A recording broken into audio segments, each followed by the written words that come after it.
नमस्कार। प्लैनेटिक्स में आपका स्वागत है फिर से। और आपसे हमेशा का निवेदन है, हमारी वीडियोस को लाइक करें, फ्रेंड्स एंड फैमिली के साथ शेयर करें, हमारे चैनल को सब्सक्राइब करें और बेल आइकन दबाना बिल्कुल नहीं भूलें। दोस्तों, अब अमेरिका का चरित्र खुलकर सामने आ गया है, आ रहा है रादर कहिए।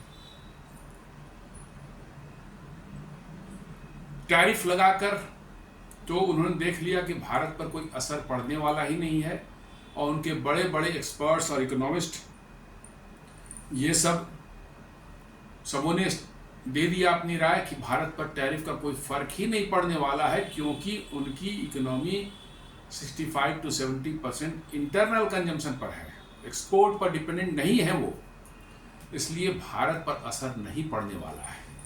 ये वहाँ के सारे बड़े बड़े जो इकोनॉमिस्ट हैं, स्ट्रेटजिस्ट हैं, एक्सपर्ट्स हैं, उन्होंने कह दिया।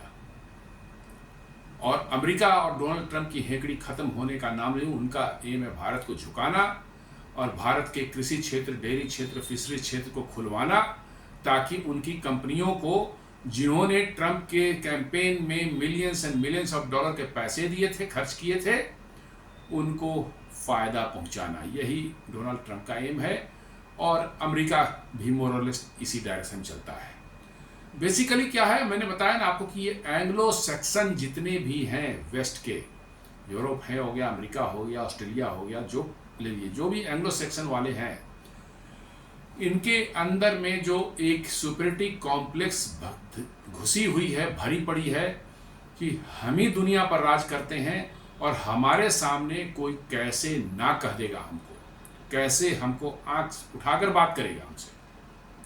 ये बहुत बड़ी समस्या उनके साथ में है। यूरोप की तो खैर अब वाट लग रही है, इसलिए उनकी तो धीरे धीरे मतलब उनका तो दिमाग रास्ते पर आ रहा है, थोड़ा बहुत समझ में आ रही है, हालांकि खत्म नहीं हुई अभी भी।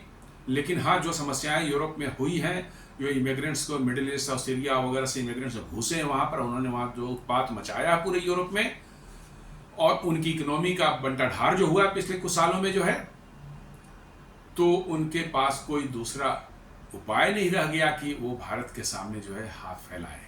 अभी आपने देखा होगा, कुछ हफ्ते, 1-2 हफ्ते ही हुए हैं अभी, यूरोपियन यूनियन का नहीं, अब नहीं रहा, पहले था इसका मेंबर, यूनाइटेड किंगडम, जो एक समय दुनिया का बादशाह था, उसकी बादशाहत पूरे दुनिया में चलती थी। कहते थे कि ब्रिटिश एम्पायर में कभी सूर्य अस्त नहीं होता, मतलब कि दुनिया के हर कोने में फैले हुए हैं, कहीं न कहीं उसमें सनशाइन रहेगी रहेगी। ये उनकी हेकड़ी हुआ करती थी। अब ऐसी हेकड़ी निकल गई कि भारत के टर्म्स एंड कंडीशन पर उन्होंने फ्री ट्रेड एग्रीमेंट भारत के साथ किया, जो कि भारत ने अपने टर्म्स एंड कंडीशन करवाया। ऐसा नहीं कि उनको फायदा नहीं, उनको ही फायदा है, लेकिन भारत ने उनको डोमिनेट नहीं होने दिया। भारत ने अपने टर्म्स एंड कंडीशन पर एग्रीमेंट किया, और यूरोपियन यूनियन भी उसी राह पर चलता हुआ दिख रहा है। ऐसा लग रहा है कि by end of this year जो है, यूरोपियन यूनियन भी उसी तरह से जैसे ब्रिटेन ने किया, वैसे यूरोपियन यूनियन भी जो है भारत के साथ ट्रेड एग्रीमेंट करेगा, free trade agreement. European union के 4 अलग देशों का एक ग्रुप है, जिसमें कि स्विट्जरलैंड, नॉर्वे, आइसलैंड और एक और छोटा सा देश है, जो यूरोपियन फ्री ट्रेड एसोसिएशन के नाम से उनका एक अलग एक गुट है, ग्रुपिंग है। उन्होंने तो ऑलरेडी भारत के साथ कर लिया, जो 1 अक्टूबर से वो लागू भी हो रहा है, वो फ्री ट्रेड एग्रीमेंट। अब अमेरिका को लग रहा है कि हमने तो इतना जोर जबरदस्ती कर लिया, 50% टैरिफ लगा दिया, कि हम ये भी कह रहे हैं कि 500% लगा दें, कोई भारत टस से मस्त नहीं हो रहा है। आप 50 लगा दो, 500 लगा दो, 5000 लगा दो, वर्चुअली इससे भारत को कोई फर्क ही नहीं पड़ने वाला है। अब भारत ने अपनी डाइवर्सिफिकेशन अपने एक्सपोर्ट्स की करनी शुरू कर दी है। आपको पता होगा, कल ही मैंने आपको बताया था एक वीडियो में, जिसमें कहा था कि नायरा एनर्जी ने कैसे 4 साल बाद जो है अपना जो है डीजल जो है यूरोप को ना भेज करके जो है, यूरोप ने नायरा एनर्जी पर बैन लगाया था। वो बैन इफेक्टिव है कब से? जनवरी से। लेकिन नायरा एनर्जी ने अभी से ही उनको कहा कि हम तेल आपको नहीं देंगे, आप एडवांस में पैसे देंगे तो देंगे, नहीं तो हम आपको क्रेडिट पर देने वाले नहीं है। करीब 7.5 lakh barrel ultra low sulphur diesel जो है भारत ने जो है चाइना को भेजा। और ये पिछले 4 साल में पहली बार ऐसी घटना हुई है कि चीन को हमने जो है डीजल भेजा है। अब वो डीजल जो यूरोप जाना था वो चीन चला गया है। वैसे ही एविएशन टरबाइन फ्यूल का जो है एक कंसाइनमेंट जो है 4.5 लाख बैरल का यूरोप जाना था, यूरोप गया भी, उन्होंने नहीं उसको अनलोड किया, वो वापस आया, उसको ओमान को दे दिया गया, ओमान अब अपना सेल करेगा। तो भारत अपना रास्ता बदल रहा है। हमारा ऐसे भी अमेरिका पूरे जीडीपी का मात्र 2% ही अमेरिका एक्सपोर्ट होता है, पूरे जीडीपी का ओनली 22%। तो कोई फर्क नहीं पड़ वाला हम पर। उसमें से भी करीब $80 बिलियन का एक्सपोर्ट लास्ट ईयर जो हुआ, 80-85 बिलियन, उसमें करीब करीब $45 बिलियन के तो ऐसे प्रोडक्ट हैं जिनके बगैर अमेरिका का जीना मुहाल हो जाएगा, और इसलिए उस पर उन्होंने टैरिफ नहीं लगाई है। जैसे pharmaceuticals, non patent generic pharmaceutical दवाइयाँ जो हैं वो 60 से 70% जो है वो भारत सप्लाई करता है अमेरिका को, और वो यदि बंद हो जाए, चाहे महंगे हो जाए, तो अमेरिका के लोगों पर क्या असर पड़ेगा, वहाँ की स्वास्थ्य व्यवस्था बिल्कुल चरमरा उठेगी। और इसलिए डर से फार्मास्यूटिकल पर उन्होंने नहीं लगाया। उसी तरह से एविएशन टरबाइन फ्यूल जो कि हवाई जहाज उड़ाने में इस्तेमाल होता है, उसका बहुत बड़ा एक कंसाइनमेंट जो है जाता है भारत से जो है अमेरिका। क्यों? अमेरिका में जितने fuel ETF aviation turbine fuel की जरूरत है, उनकी रिफाइनरीज उतना उत्पादन नहीं कर सकती, क्योंकि एविएशन टरबाइन, आप क्रूड ऑयल लेंगे वो सारा का सारा एविएशन टरबाइन फ्यूल से बन जाए ऐसा संभव नहीं है। उसमें अलग अलग है, डीजल है निकलेगा, पेट्रोल भी निकलेगा, थोड़ा एविएशन टरबाइन फ्यूल भी निकलेगा, थोड़ा नेफ्था निकलेगा, नीचे में जो है हेवी स्टॉक जो निकलता है वो बंकर ऑयल जो है शिप्स वगैरह को चलाने में इस्तेमाल होता है, हेवी मैंने ऑयल जिसको बोलते हैं, वो निकलेगा, टार निकलेगा अंत में जो है। तो आपका चाहे रिफाइनरी कैपेसिटी कितनी भी हो, आपका सारा का सारा एविएशन टरबाइन फ्यूल नहीं बनता है उससे। लेकिन भारत की रिफाइनिंग कैपेसिटी इतनी ज़्यादा है, अमेरिका के बाद दुनिया में सबसे बड़ी रिफाइनिंग कैपेसिटी भारत के पास है, तो हमारे पास इनफ एविएशन टरबाइन फ्यूल बनते हैं, और उसमें अमेरिका जाता है, बहुत बड़ा हिस्सा अमेरिका मंगवाता है बाहर से। फिर देख लीजिए अमेरिका की दोगलापनी, उन्होंने एविएशन टरबाइन फ्यूल को जो है इससे एग्जेम्प्ट कर रखा है टैरिफ से जो है। उसके बाद एक बड़ी संख्या में जो है आज के दिन में सबसे ज़्यादा जो हमारे यहाँ से एक्सपोर्ट हुआ electronics, iPhone and other smartphones and other electronics, जो कि वहाँ के लोगों के लिए इसेंशियल है। या तो भारत से मंगाएंगे या चाइना से मंगाएंगे, वही जगह से मंगा सकते हैं। तो चाइना से तो आपने अपने ही लड़ाई की पिछले 3-4 सालों में, आप वहाँ से डिपेंडेंसी कम कर रहे थे तो भारत की तरफ आए थे, उस पर भी उन्होंने नहीं लगाया, क्योंकि सीधे सीधे पब्लिक खड़ा हो जाएगी उसके पीछे। ये है गेम। अमेरिका जो है सोच रहा था कि भारत को हम दबा देंगे, कोई फर्क नहीं पड़ेगा भारत को, वो चाहे जितना भी कर लें। आज हमारी इकोनॉमी जिस तरह से हो गई है, और जिस तरह से हम प्रोड्यूसिंग और कंज्यूमिंग दोनों कंट्री हैं, दोनों हम करते हैं, हमें दुनिया से बहुत ज़्यादा हम दुनिया डिपेंडेंट हैं। मैं नहीं कहता कि 100% डिपेंडेंट नहीं है, बहुत चीज़ों के लिए, टेक्नोलॉजी और चीज़ों के लिए हम डिपेंडेंट हैं अभी भी, लेकिन अपनी इकोनॉमी चलाने के लिए जो है ऐसा नहीं है कि अमेरिका हमसे सामान नहीं खरीदेगा तो हमारी इकोनॉमी धराशायी हो जाएगी, ये बात नहीं है। तो अब अमेरिका कोशिश कर रहा है कि जब देख लिया टैरिफ से नहीं बात, वो यूरोपियन यूनियन कर रहा है कि boycott India from entire west, पूरे वेस्ट को कह रहा है, मतलब वही एंग्लो सेक्शन कि इंडिया को बॉयकॉट करो, इंडिया से दूरी बनाओ। करके देख लो, करके देख लो। वर्चुअली दोस्तों, ये रसिया यूक्रेन वार नहीं है, ये है क्लैश ऑफ सिविलाइजेशंस। जी हाँ, clash of civilisation, global south और ग्लोबल वेस्ट। ग्लोबल वेस्ट में वही एंग्लो सेक्शन आते हैं, और ग्लोबल साउथ में रेस्ट, ये ब्राउन ब्लैक स्किन वाले जितने हैं ये सब आते हैं, और ये उन्हीं का टकराव है। ग्लोबल वेस्ट समझता है कि हमारी सुपरमेसी है दुनिया में, हम जो चाहेंगे वो करेंगे, लेकिन दुनिया बदल चुकी है। उनको पता नहीं है कि दुनिया अब आज से 50 साल पहले जैसी थी वैसी नहीं रह गई है।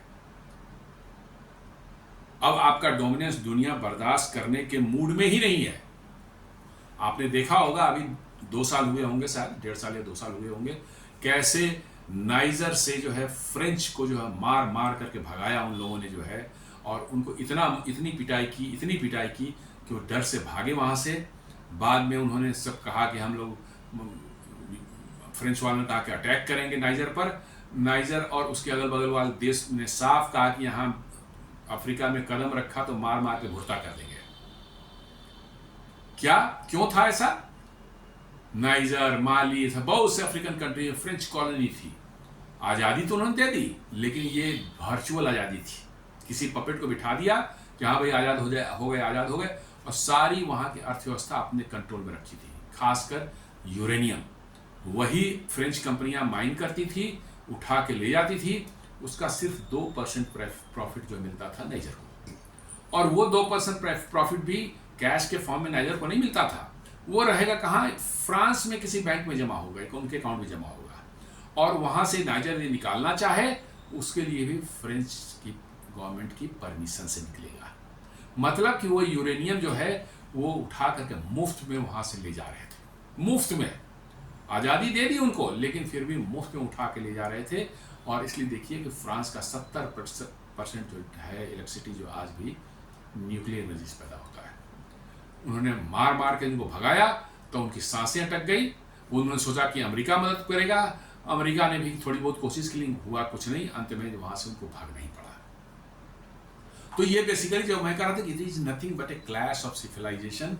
ये जो एंग्लो सेक्शन जो पूरा वेस्ट है, ग्लोबल वेस्ट है, वो समझता है कि दुनिया पर दादागिरी हमने पहले की है और अभी भी करते रहेंगे, और दुनिया को मानना पड़ेगा ये। लेकिन आज दुनिया बदल चुकी है। आज अमेरिका के सामने और ग्लोबल वेस्ट के सामने जो है ब्रिक्स जैसा एक ऑर्गेनाइजेशन धीरे धीरे खड़ा हो रहा है।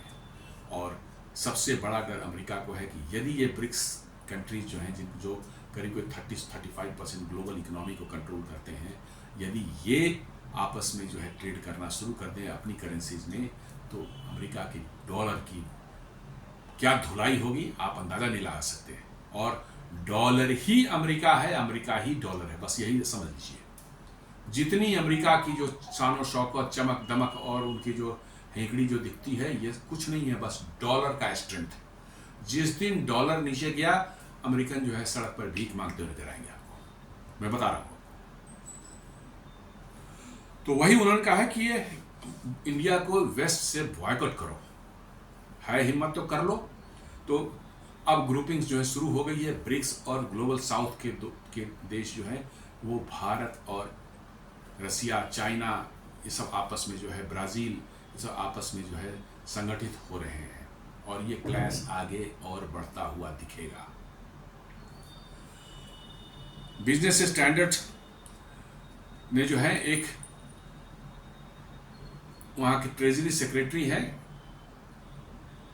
स्कॉट बेसेंट, अमेरिका के, उन्होंने वार्न किया है कि warns of higher secondary tariff on India, ask EU to join hands. वो EU से हाथ जोड़ रहे हैं कि भैया आप भी हमारे साथ जुड़ो। अरे भाई मेरे, तुम्हें कपड़े नहीं मिलेंगे, नंगे घूमोगे तुम लोग। सारे कपड़े जो है एशिया से ही जाता है, सारे कपड़े यही वियतनाम, चाइना, भारत, इन्हीं थाईलैंड, इन्हीं देशों से जाता है। तुम्हें वो नहीं मिलेंगे, नंगे घूमना पड़ेगा। कहता है European needs to join us, US warn India secondary tariffs for purchasing Russian oil. ये बहाना है, रशियन ऑयल सिर्फ बहाना है।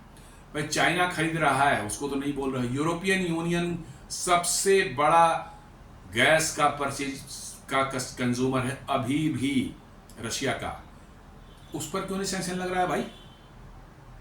उस पर क्यों नहीं सैंक्शन लग रहे हैं?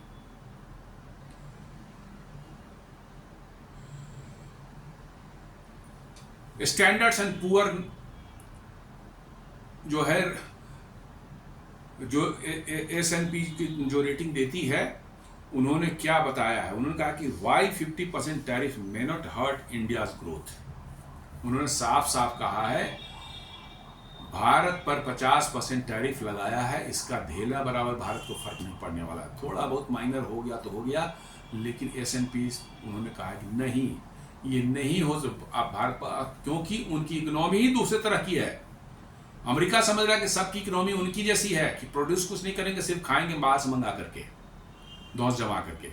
लेकिन स्टैंडर्ड एंड पुअर ने बता दिया है कि नहीं, उन्होंने कहा है कि भारत की इकोनॉमी दूसरे तरह की है, वो इंटरनल कंजम्पशन पर चलती है, और इसलिए उसको इन टैरिफ से, अमेरिका के 50% टैरिफ्स का कोई ज़्यादा फर्क नहीं पड़ने वाला है।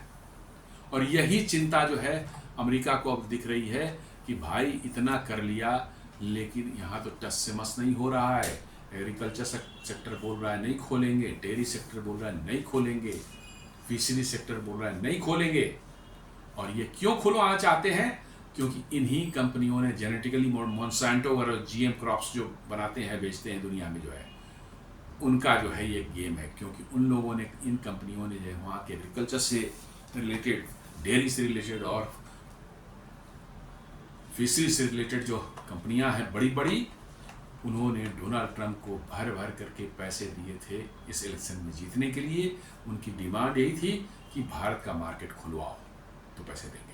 इसने प्रॉमिस कर दिया होगा, है तो मूर्ख आदमी, इसको आता जाता तो कुछ नहीं है, इसको आता जाता कुछ नहीं है, बिल्कुल मूर्ख है।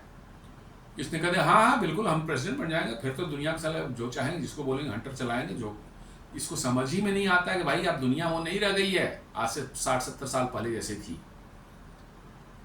और इसने प्रॉमिस कर दिया, अब इसकी वाट लगी पड़ी है। भारत ने मानने से मना कर दिया कि no, we are not going to do this. अब इसको समस्या हो रही है कि अब करें क्या, और इसलिए वो बौखलाया हुआ है।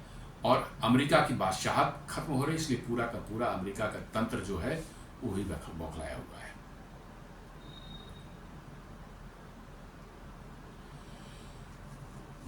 धमकियां जो दे रहा है अमेरिका, उसने कहा severe consequences if Russia won't and war, Trump वांस अहेड ऑफ अलास्का समिट। वो पुतिन को भी धमका रहे हैं कि बहुत सीवियर कंसिक्वेंसेस होंगे। अरे भाई, आप सीवियर क्या हो सकता है कंसिक्वेंसेस? 3.5 साल से आपने करीब करीब 22 से 23 हजार सैंक्शन रसिया पर लगा रखे हैं, और रसिया की इकोनॉमी नीचे नहीं गई, थोड़ी ऊपर ही उठी है। वी आर डूइंग फाइन, कोई दिक्कत रसिया को बहुत ज्यादा नहीं है दिक्कतें, मैं नहीं कहता बिल्कुल नहीं, लेकिन हाँ कोई वैसी परेशानी नहीं है कि उससे रसिया कोलैप्स हो जाए। तो अब उसको जहां 22,000 सैंक्शन लगा दिए, उसके बाद भी उसका बाल बांका नहीं हुआ, तो अब क्या धमकी देने का मतलब है? दरअसल अमेरिका को ये पच ही नहीं रहा है कि अमेरिकन प्रेसिडेंट किसी को कुछ बोल दे और वो उसको ना कह दे। ये है वही सुपीरियरिटी कॉम्प्लेक्स जो है, ये एंग्लो सेक्शन दिमाग में जो कीड़ा भरा हुआ है कि हम ही इस दुनिया में जो है सुपीरियर है और कोई नहीं है, बस उसी का ये नतीजा है। और अब काम नहीं कर रहा है तो धमकी वमकी सारा चीज चल रहा है, लेकिन देखिए कहां तक चलता है, देखिए कहां तक चलता है। जिनको काम करना होता है वो धमकाने उमकाने से नहीं करते, वो अपना काम करते हैं।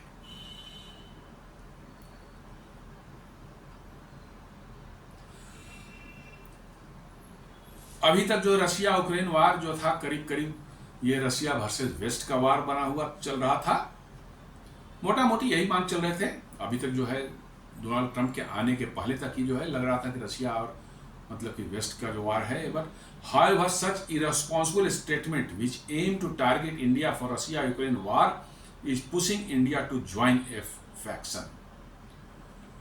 इंडिया जो है अब तक जो है इस वार से इंडिया क्या लेना था, कोई लेना था? हम लोग तो सिर्फ रशिया से चीप ऑयल मिल रहा था, उससे चीपर कोई देता, अमेरिका भी देता चीपर, तो उससे भी ले लेते, क्यों दिक्कत तो थी नहीं। यूरोप ले ही रहा है रशिया से ऑयल, ये क्या कहते हैं गैस, चाइना ले रहा है, इवन टर्की जो है वो नाटो का मेंबर, वो भी ले रहा है, गैस ले रहा है। समस्या वो नहीं है। Now US is turning this war into a west versus global south versus basically Trump और जो है वो पूरी तरह से टारगेट कर रहे हैं ग्लोबल साउथ को, ब्रिक्स को। क्योंकि उनको अपने सर्वाइवल पर खतरा नजर आ रहा है कि ब्रिक्स यदि मजबूत होता है, उसमें और देश ज्वाइन करते हैं। ऑलरेडी 10 कंट्रीज इसमें आ चुके हैं, 10 मेंबर्स हो चुके हैं। इनिशियली ब्राज़ील, रसिया, इंडिया, चाइना और साउथ अफ्रीका थे। अब इसमें इजिप्ट है, ईरान है, आपको सऊदी अरब है, यूएई है, और एक और कोई कंट्री शायद इंडोनेशिया है, आई डोंट नो, मुझे ध्यान नहीं आ रहा है। 10 कंट्री हो चुके हैं, और ये सभी बड़े बड़े कंट्री हैं, अच्छी इकोनॉमी वाले कंट्री हैं, जिसमें एनर्जी प्रोड्यूसर भी हैं, खाद्य पैदा करने वाले भारत जैसे लोग देश भी है, टेक्नोलॉजी में आगे रहने वाले देश, चाइना जैसे देश भी हैं। तो वर्चुअली इसमें सभी तरह के देश हैं जो कि इकोनॉमी के लिए जरूरी होती है, और आपस से मिलजुल कर इकोनॉमी इनकी चलने लगे, और ये आपस में नॉन डॉलर डिस्क्रिप्शन में जो है वार करना, डिनोमिनेशन में ट्रेड करना शुरू कर दें, तो फिर डॉलर का क्या होगा? और यही चिंता अमेरिका को खाई जा रही है, और वो जिस तरह से कर रहे हैं, शायद डी डॉलराइजेशन की जो बात पिछले कई सालों से हो रही थी कि नहीं इसमें टाइम लगेगा, हमें लगता है कि शायद डोनाल्ड ट्रंप उस डी डॉलराइजेशन को एकदम से स्पीड अप कर देंगे।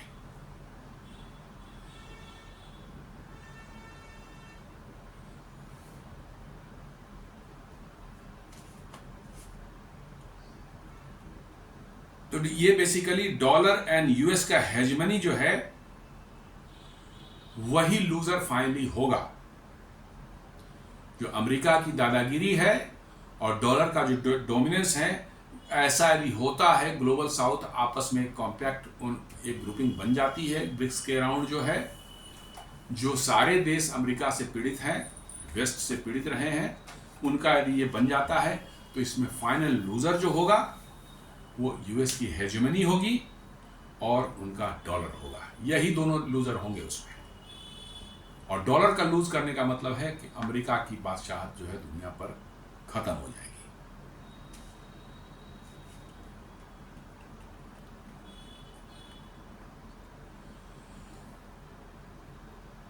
जो मैंने बताया कि यूएस के ट्रेजरी सेक्रेटरी जो है स्कॉट बेसेंट जो है, वो कौन है ये भी जान लीजिए। ये पास्ट में जो है सोरोस जैसे गैंगस्टर जो दुनिया का जॉर्ज सोरोस, उसके जो है फंड मैनेजमेंट में ये काम कर चुके हैं।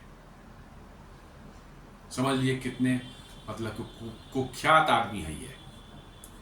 US secretary in interview to the Bloomberg said, we put a secondary tariff on India for buying Russian oil, and I could see if things don't go well, if the Trump-Putin meeting, then secondary sanctions or secondary tariff would go up. उन्होंने धमकाते हुए भारत को कहा है कि यदि Russia उससे oil Bharat खरीदता रहा तो उस पर जो है सेकेंडरी टैरिफ भी उस पर लगेगा, और यदि ये काम नहीं किया, ट्रंप और पुतिन की जो मीटिंग होने वाली है कल 15 तारीख को जो होने वाली है, ये काम नहीं किया, ये मीटिंग नहीं बात बनी, तो सैंक्शंस एंड सेकेंडरी टैरिफ जो है वो इफेक्टिव हो जाएगा, माने वो लगाएंगे sanctions. President Trump is meeting with president Putin and the Europeans are in the wings carping about how he should do it, what he should do it. President Trump का भी देख लीजिए, यूरोपियन को बोल रहे हैं हमारे साथ आ जाओ, भारत और रशिया, चाइना, इन सबको क्रश करने के लिए। लेकिन जब पुतिन से बात करने जा रहे हैं तो न उन्होंने यूरोपियन यूनियन से इसके लिए बात की, न उनको कॉन्फ्रेंस में लिया, न जेलेंस्की जो है वहाँ यूक्रेन का राष्ट्रपति, एक कॉमेडियन जो है, उसको न मैंने कॉन्फ्रेंस में लिया। इन सबों को बाईपास, जिसकी जमीन है, जिसका देश है, जो लड़ रहा है इसमें, उससे भी नहीं पूछ रहे हैं कि भैया तेरे को क्या चाहिए बता, इसमें जो नेगोशिएशन होगी इसमें तुम्हारा क्या स्टैंड है। वो चुपचाप अकेले मिलेंगे और अकेले, और यूरोपियन यूनियन जो लड़ रहा है वार, एक्चुअली यूक्रेन के बिहाफ में वही यूरोपियन यूनियन ही लड़ रहा है, उनको भी ट्रंप ने ठेंगा दिखा दिया, उनको भी नहीं पूछा। अब यूरोपियन बोला कि नहीं आपको ऐसा करना चाहिए, ये करना चाहिए, वो करना चाहिए, लेकिन ट्रंप कहाँ, वो तो पूछे बगैर जो है पुतिन से मिलने वाले हैं कल 15 अगस्त को जो है अलास्का में। पहले यूएई में अनाउंस हुआ था कि यूएई में शायद होगा, बाद में फाइनली अलास्का में हुआ। तो ये देख लीजिए कि यूरोपियन यूनियन जिसको बता रहे हैं, ट्रम्प अमेरिका कह रहा है कि हमारे साथ आ जाओ और सब पर ग्लोबल साउथ वाले सब पर सैंक्शन लगाएंगे, सब पर टैरिफ लगाएंगे। अब उन्हीं को नहीं पूछ रहा है ट्रम्प। तो आप देख लीजिए कैसी स्थिति बन रही है। President Trump is meeting with president Putin and the Europeans are in the wings carping about how he should do it, what he should do. The Europeans need to join us in these sanctions. कह रहा है कि ये sanction जो America लगाएगा, Europeans को भी उसमें ज्वाइन करना चाहिए। The Europeans need to be willing to put on the secondary sanctions. मतलब उन कह रहे हैं सेकेंडरी सैंक्शन जो यूरोपियन भी लगाए भारत और इन देशों पर जो रशिया से डील कर रहे हैं। है हिम्मत तो चाइना पर लगा के दिखाओ, भारत से ज्यादा तेल ले रहा है ना, उसके सामने तो में कर रहे हो सारे तुम लोग। चाइना पर लगा के दिखाओ ना, वो तो हो नहीं रही है। भारत पर भी लगाने से धेले बराबर फर्क नहीं पड़ने वाला है, ये जान लो। कुछ भी नहीं होने वाला है, ये चाहे जितना भी कर लो, कुछ भी नहीं होने वाला है। अल्टीमेटली तेरा ही डॉलर जो है वो मुंह खाने वाला है। और ये दिखने लगी है, अब धीरे धीरे दिखने लगी है। जैसे जैसे ये सैंक्शन वैंक्शन टैरिफ जो कर रहा है, सारी दुनिया खड़ा हो चुकी है अमेरिका के अगेंस्ट में। इवन उनका पड़ोसी देश कनाडा, जो कि वो भी एंग्लो सैक्सन है, वो भी अमेरिका के अगेंस्ट में खड़ा हो चुका है। अब बुरी तरह से कनाडा के अंदर में जो है बॉयकॉट अमेरिका का कैंपेन चल रहा है। और बड़ी बड़ी कंपनियां, इवन मैकडोनल्ड जैसी जो है वो है, उनके भी जो है आउटलेट्स जो हैं बिल्कुल डेजर्टेड हो चुके हैं। लोग नहीं जा रहे हैं वहाँ पर। जितने भी बड़ी बड़ी इनके कोका कोला वगैरह है, पेप्सी कोला है, या और भी इनके ब्रांड्स हैं, इनकी खरीदारी कनाडा में लोगों ने करनी बंद कर दी है। अमेरिका से बड़ी तादाद में दूध जाता था, दूध को उन्होंने बॉयकॉट कर दिया, वापस कर दिया दूध को, कहा कि हमारा दूध सफिशिएंट है मीट करने के लिए। अब सोचिए, एक तरफ ऊपर में कनाडा है, नीचे मैक्सिको है। कनाडा और मैक्सिको आपस में मीट, दूध और एक खाने पीने की चीज़ों का आपस में जो है ट्रेड का उन्होंने बढ़ा दिया। अमेरिका को बाईपास कर रहे हैं पूरी की पूरी तरह से। अमेरिका को जो है कनाडा से पाइपलाइन के थ्रू ऑयल सप्लाई होती थी, उसको कनाडा ने रोक दिया है या ड्रास्टिकली कम कर दिया है। बिजली सप्लाई होती थी, उस पर 25% एक्स्ट्रा टैरिफ लगा दिया उसने भी, और कह रहा है कि ये बिजली हम दे नहीं पाएंगे, अब कुछ दिन बाद बंद हो जाएगी, बिकॉज कि हम खुद इंटरनली इसका इस्तेमाल करेंगे। और इससे अमेरिका के नॉर्दर्न स्टेट्स जो कनाडा से सटे हुए हैं, उनकी बुरी हालत ऑलरेडी हो चुकी है। इलेक्ट्रिसिटी टैरिफ ऑलरेडी अमेरिका में बहुत हाई था, वो 40% और बढ़ गया। ऑयल सप्लाई जो उन्होंने बंद कर दी कनाडा से, जो है कैलगरी, कनाडा का सबसे बड़ा ऑयल का सेंटर है, वहाँ से कैलगरी से जो पाइपलाइन आती थी, उन पाइपलाइन उनके 7-8 स्टेट्स के ऊपर में वो ड्राई हो चुके हैं। लंबी लंबी लाइनें लग रही हैं वहाँ पेट्रोल पंप पर, जो है नहीं मिल रहा है पेट्रोल। मिल भी रहा है तो बड़े लिमिटेड, 5 गैलन 6 गैलन 8 गैलन इतना वो दे रहे हैं एक दिन में एक गाड़ी को, उससे ज़्यादा दे नहीं रहे। तो ये स्थिति तो खुद अपनी होने वाली है। पहले अपने घर को संभाल ले भैया, तो दुनिया की क्या चिंता कर। लेकिन वही कर कि हेकड़ी, जिनकी पुरानी हेकड़ी जो रहती है ना, जो पावर जो किस समय जो एक पावरफुल कंट्री हो, उसका जब डाउनफॉल शुरू होता है ना, बर्दाश्त नहीं कर पाता है, वो बर्दाश्त नहीं कर पाता है। उसी का नतीजा है ये धमकियाँ, ये सारी चीज़ जो वही है। और it has become like a पूरा global west with versus global south. Global south वही डेवलपिंग कंट्री जो है उन्हीं कहते हैं, इसमें नॉर्मली एशियन, अफ्रीकन कंट्री है, साउथ अमेरिकन कंट्री है, ये सब ग्लोबल साउथ में है। और यहाँ पर ब्रिक्स जो है एक रोल प्ले करने वाला है आगे आने वाले समय में। यदि स्थितियाँ इसी तरह चलती रही तो ब्रिक्स और मजबूत होगा फॉर्मूला। और आपको मान चलिए कि जो है लोकल करेंसी में नॉन डॉलर डिनोमिनेशन में ट्रेड जो है ऑलरेडी शुरू हो चुकी है। भारत जो है रशिया से ऑयल खरीद रहा है, डॉलर नहीं खरीद रहा है, वो खरीद रहा है दिरहम में खरीद रहा है। भारत रुपी देता है, इसको क्या कहते हैं, यूएई को दिरहम लेता है, दिरहम से पे करता है। उस रुपी से जो है यूएई भारत से जो है खाने पीने का सामान जितना है उनका इंपोर्ट कर रहा है, तो उसमें डॉलर तो गया। और जैसा मैंने बताया था कि डॉलर के एक्सचेंज रेट पर इतने पैसे बैठकर अमेरिका वाले कमाते हैं, आप सोच नहीं सकते। तो वो कमाई तो उनकी गई। What US is exactly targeting, क्या वो एक्चुअली टारगेट कर रहे हैं? As discussed before, US secondary sanctions on India has nothing to do with the Russian oil. That is just a pretext, उसके नाम पर ये कर रहे हैं रशियन वायल से उनका कोई बहुत ज़्यादा प्रॉब्लम उनको नहीं है, प्रॉब्लम कुछ और है। US views this secondary sanction as tool to discipline India. India में उनको आंख दिखाई है, इंडिया को कैसे ठंडा करना है, इंडिया को कैसे नीचा झुकाना है, इसके लिए उनका एम है। Force India into submission, open it's agriculture and dairy market for US MNCs on GMO, genetically modified crops के लिए जो है ये उनका एम है, बिकॉज कि ट्रंप ने पैसा खाया है इन कंपनियों से अपने इलेक्शन कैंपेन के दौरान जो है, और ये प्रॉमिस किया था कि ये मैं खुलवाऊंगा और तुम बिजनेस करके अपना कमा लेना। However recent report by standard poor जो है, इनका था standard poor's latest projection show India GDP growth will remain steady at 6.5% in the ongoing fiscal year, matching the previous financial years performance. India is not a trade-oriented economy, and the nation's exposure to the US in terms of export of GDP gross is just about 2%. Investment in India remains steady as business in India are investing to cater to Indian market more. मतलब कह रहे हैं कि standard poor बता रहा है कि ये सब सैंक्शन जो लगा रहे हैं उससे भारत कोई फर्क नहीं पड़ने वाला है।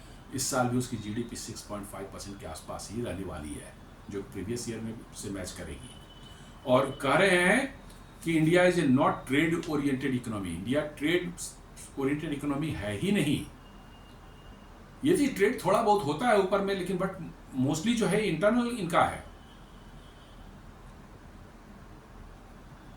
और सिर्फ हमारा 2% जीडीपी अमेरिकन एक्सपोर्ट पर जो है डिपेंडेंट है, तो कोई बहुत ज़्यादा फर्क पड़ने ही वाला नहीं है। और कह रहे हैं कि जो इन्वेस्टमेंट जो इंडिया में आनी है, जो कंपनियां आ रही हैं, आप सिर्फ आईफोन को एक छोड़ दीजिए जो कि एक्सपोर्ट ज़्यादा होता है, अदरवाइज जितने और कंपनियां भारत में आ रही हैं और कुछ बना रही हैं, उनका सामान कहाँ जाता है, मैक्सिमम सब भारत में ही कंज्यूम होता है।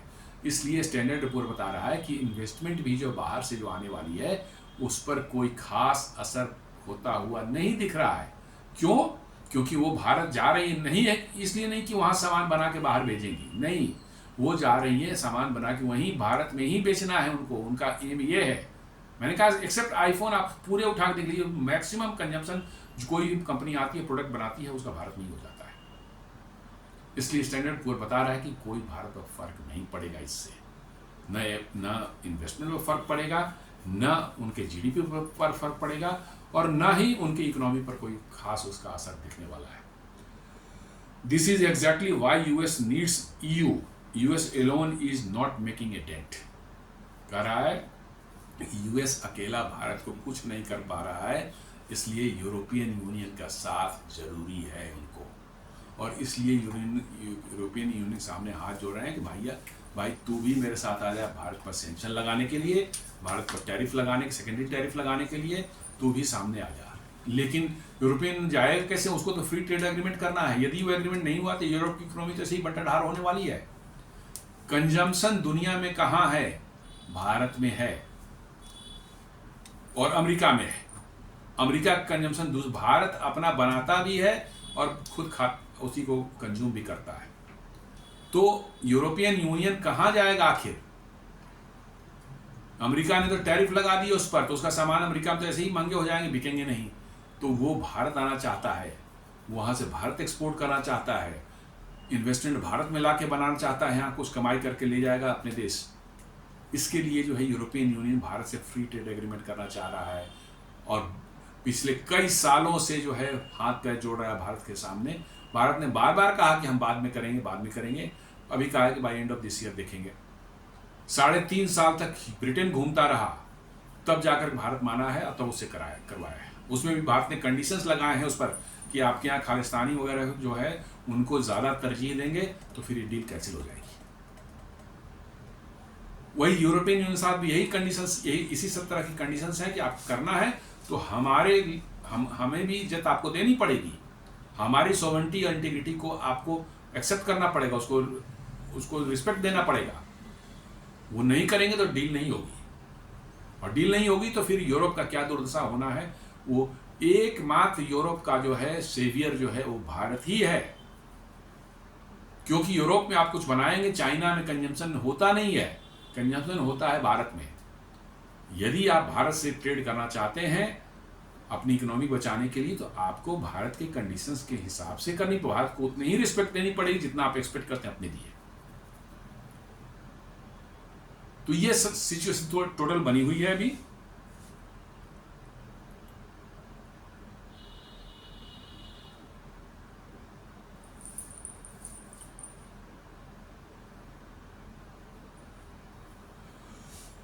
जैसा मैंने बताया, ट्रंप ने जो है रशिया को वार्न किया सीवियर कंसिक्वेंसेस के लिए। जो है US president Donald Trump warned on Wednesday of very severe consequences if Russia president Vladimir Putin refuses to halt the war in Ukraine after their Friday summit in Alaska without specifying that those measures would be।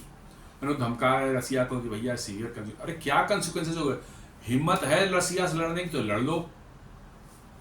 वो नहीं है, America की forces जो हैं आज के दिन में कहीं पर भी बूट्स ऑन द ग्राउंड रख करके जो है वो नहीं लड़ सकती। वो हवा में और दूर से मारने वगैरह में वो सब थोड़े दिन तक चलता, ज़्यादा दिन तक नहीं चलता। जब तक आपकी आर्मी वहाँ नहीं जा सकती तब तक जो वो नहीं, कुछ भी नहीं होता। रसिया से लड़ नहीं सकता अमेरिका।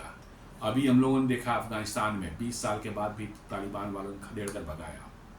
इसके पहले जो है वियतनाम में 79 में जो है कैसे मार मार करके अमेरिकन को भगाया गया वहाँ से। कोरिया से कैसे भागे वो अमेरिकन, इनका तो रिकॉर्ड है, कहीं पर भी गए तो कोई फिनिश करके नहीं निकल पाए, वहाँ से भागना ही पड़ा इनको। ईरान ने कैसे उनको धता बता रहा है, उनको कितना भी करें, बोला नहीं न्यूक्लियर बम बनाना है बनाएंगे, सुन नहीं रहा इनकी। 2-4 बम आपने मारे, फर्क क्या पड़ रहा है उससे। हिम्मत है तो आप अपनी आर्मी को उतार के दिखवाइए वहाँ नहीं। अमेरिका में सबसे ज़्यादा डर लगता है उनको बॉडी बैग्स से। उनके 2-4 सोल्जर्स के बॉडी बैग वहाँ आ जाए अमेरिका में, हाहाकार मच जाएगा, रोड सड़कों पर आ जाएंगे। ऐसी आर्मी क्या लड़ेगी कहीं जा करके। जिनको अपने जवानों को खोने से 2-4 जवान शहीद हो जाए उनके, तो वहाँ हाहाकार मच जाए और सरकार गिरने की कंडीशन आ जाए, वो देश क्या लड़ सकता है कहीं पर भी, संभव नहीं है। यही चीज़ वियतनाम में हुआ था। बॉडी बैग जैसे ही आने शुरू हुए वहाँ से भाग खड़े हुए वो। इतनी ज़्यादा अमेरिका में डिस्टर्बेंसेस बढ़ गई, पूरे मीडिया में, पूरे सड़कों पर लोग निकल आए। यही अमेरिका है। तो रसिया को धमकी जो आप दे रहे हैं ना, उससे फर्क ही नहीं पड़ने वाला है। 3.5 साल से तो आप करके देख चुके, यूक्रेन को इतने देखे क्या है। ठीक है, उन रसिया के कुछ सैनिक मरे होंगे, रसिया इनसे डरता नहीं है, लेकिन उसने वेस्ट को जो है एक ऐसी चुनौती दी है, ऐसा करारा जवाब दिया है कि इनकी चीखें निकल रही हैं। और अब जो है कह रहे हैं कि कंसिक्वेंस, अब क्या कंसिक्वेंस होंगे भाई, रसिया तुमसे कोई डील ही नहीं करता। रसिया पूरी तरह से डी-डॉलराइज हो गया, रसिया डॉलर से मतलब ही नहीं है, सर्वाइव कर रहा है वो as a country. What is problem? Frankly, all primary sanctions and tariffs are in place. Only thing left is secondary tariff and sanctions, but that will come with its own blowbacks. लोग कह रहे हैं कि सारे sanction तो आपने लगा दिए, अब सेकेंडरी सैंक्शंस की बात कर रहे हैं, उसका भी जो है उल्टा ही असर आप पर पड़ेगा। ये एक्सपर्ट्स बता रहे हैं अमेरिका के कि आप सैंक्शंस लगा चुके हैं, मोस्ट ऑफ द सैंक्शन लग चुके हैं, अब बचा नहीं है कुछ। भारत पर भी आपने 50% लगा दिया, 500% भी कर देंगे, उससे हाउ डज मैटर, बिल्कुल मैटर नहीं करता। 50% पर ही ट्रेड खत्म हो जाती है, 25% पर ही हो जाती है, 50% तो बहुत दूर की बात है। 500% लगा देंगे, अब तो इम्यून हो चुका है, अब वो इम्यून हो चुका है, अब उससे कोई फर्क नहीं पड़ने वाला है। इसलिए आप टैरिफ्स जो है, तो अब एक्सपर्ट्स बोल रहे हैं कि आप टैरिफ्स जो है सेकेंडरी टैरिफ लगाएंगे, इससे कोई फर्क नहीं पड़ेगा, रादर नुकसान ज़्यादा है, क्योंकि फिर वो कंट्रीज आपस में डॉलर्स को छोड़ देंगे ट्रेड में, डॉलर की डिमांड घटेगी, डॉलर की वैल्यू जो है नीचे चली जाएगी सीधे। जैसे मैंने बताया कि ये क्लैश ऑफ सिविलाइजेशन है, ये वेस्ट और रसिया का वार नहीं है, it has become a clash of civilisation, global south versus global west. वही superiority, Anglo Saxon superiority versus rest. US approach to war has resulted into famous US way, you are either with us or against us। बस या तो आप हमारे साथ हैं, नहीं तो आप हमारे अगेंस्ट हैं। भाई हम अगेंस्ट नहीं हैं तो भी तुम्हारे थे, तुम तो जस्टी अगेंस्ट बना रहे हो मुझे। हमें तो अमेरिका के इंटरेस्ट के अगेंस्ट में कभी काम ही नहीं किया भारत ने। लेकिन फिर भी नहीं, either you are with us और against us. Therefore, countries like India, Brazil, China, who exercise strategic economy and maintain non-alignment, are pushed into the Russian side of war. ये सारे चीज़ें जो हैं धीरे धीरे इन देशों को, ब्राज़ील हो, इंडिया हो, चाइना हो, इन नहीं हम उस वार में थे, फिर भी अब हमें पुश कर दिया जा रहा है, धीरे धीरे हमें पुश किया, ठेला जा रहा है उस डायरेक्शन में कि हम रसिया के नज़दीक जा रहे हैं, ना चाहते हुए भी हम जा रहे हैं वहाँ पर। The harder US is pushing BRICS, greater is becoming the BRICS cohesion. जितना ब्रिक्स को आप पुश कर रहा है अमेरिका, ब्रिक्स में उतनी ही कोहेसन अंदर में बन रही है, क्योंकि सर्वाइवल के लिए हर लोग करते हैं। चार कोई दुश्मन खड़ा हो जाए आप चार लोगों के अगेंस्ट में, तो चारों आपस में इकट्ठा होते हो ही जाते हैं। तो वही हो रहा है ब्रिक्स, और जिसको अमेरिका तोड़ना चाहता था उसमें और मजबूती आ रही है धीरे धीरे। Joint US-EU efforts to push India and BRICS will essentially turn this war into a BRICS versus NATO war. बता रहा है कि ये US और EU जो मिलकर यदि पूरे ब्रिक्स के अगेंस्ट में करेंगे तो ये वर्चुअली ब्रिक्स और नाटो के बीच में एक सीधा कॉन्फ्लिक्ट होगा। Not military conflict but trade and strategic conflict तो बन ही जाएगा ये। Where Russia will be supplied with all means necessary in lieu of cheap oil. Russia के पास सस्ता तेल है, वो इन देशों को देगा, ब्रिक्स कंट्रीज को देगा, उसके बदले में वो सारे देश जो हैं जो उनके पास है वो रसिया को जो जरूरत है वो सप्लाई करेगा। तो ये बेसिकली एकदम बिल्कुल ब्रिक्स वर्सेस नाटो बन जाएगा पूरा गेम।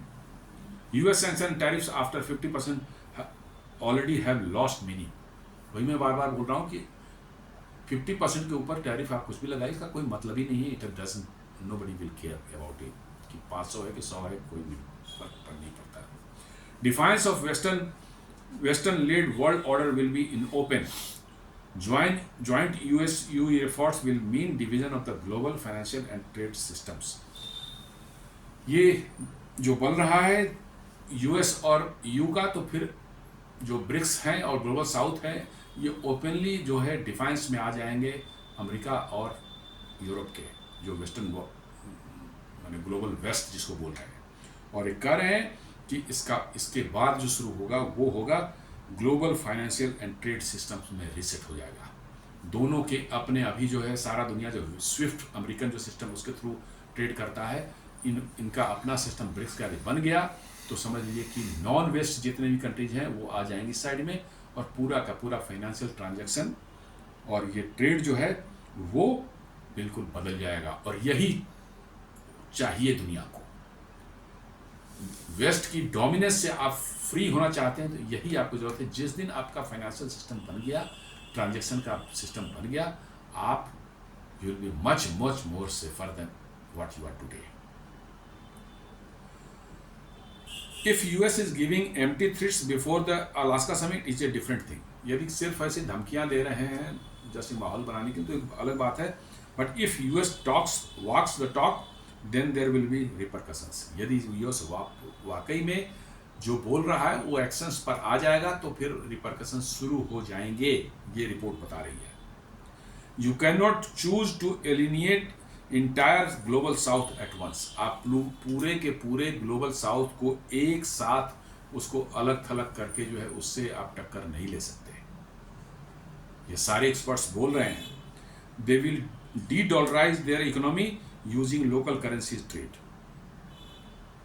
वो कह रहे हैं कि तुरंत जो है इसका रिपरकशन तुरंत जो होगा वो डॉलर को छोड़ देंगे, डी डॉलराइज करेंगे और वो लोकल करेंसी में ट्रेड करना शुरू कर देंगे, which will be disastrous for America and Europe both.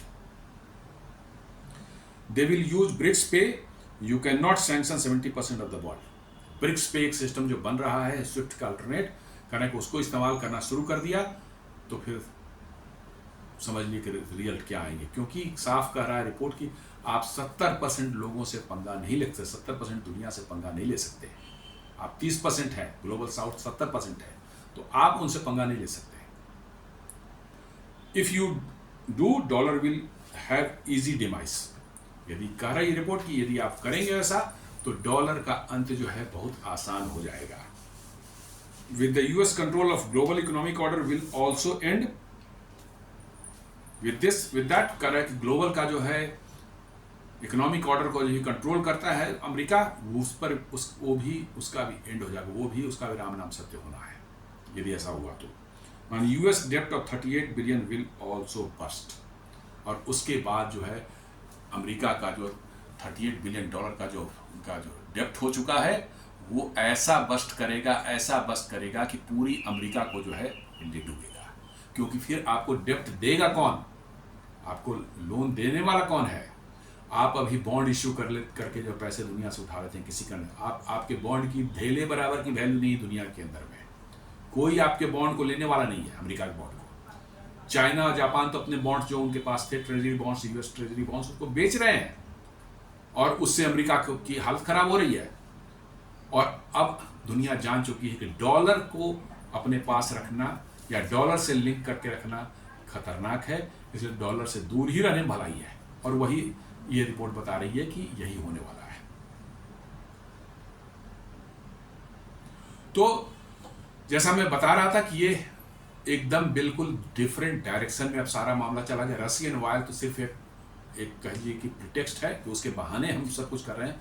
Russian oil से कोई नया दया नहीं है, ये सारा है ब्रिक्स को कैसे डिमोलिश करें, ब्रिक्स को कैसे चौपट करें, भारत, रशिया, चाइना जैसे देशों को, ब्राज़ील जैसे देशों को कैसे घुटनों पर लाएं और अपनी बादशाहत कायम रहे, डॉलर के डोमिनेंस जो दुनिया में बना रहे। ये सारा एक्सरसाइज उसके लिए है। रशियन ऑयल से क्या लेना देना इनको भाई? यूरोप तो खरीद रहा है, गैस खरीद रहा है, कहाँ उससे फर्क पड़ रहा है? तो गैस और ऑयल दोनों तो एनर्जी के सोर्स हैं। क्या ऑयल के पैसे से रशिया लड़ाई लड़ता है, गैस के पैसे से नहीं लड़ाई लड़ता है? ऐसा तो ऐसी कोई बात ही नहीं है। लेकिन उनकी नैरेटिव जो है ऐसे ही होती है, वेस्ट की नैरेटिव इसी तरह से होती है, बिल्कुल दोगली मतलब की जो है उस पर स्टैंडर्ड्स पर होती है। दोहरा चरित्र, दोगला चरित्र, जो भी कर सकते हैं इसको, इसी पर वेस्ट का जो है अमेरिका और वेस्ट का सारा कुछ बनाता है। हम जो करेंगे वो ठीक है, लेकिन आप नहीं कर सकते होगा। तो दोस्तों ये एक छोटा सा एक आज विश्लेषण था, कैसे जियोपॉलिटिक्स बदलता जा रहा है, भारत पर और ब्रिक्स कंट्रीज पर कैसे दबाव बनाया जा रहा है अमेरिका और के द्वारा, और यूरोपियन यूनियन को भी उसमें घसीटने की कोशिश की जा रही है। Let us see how what happens.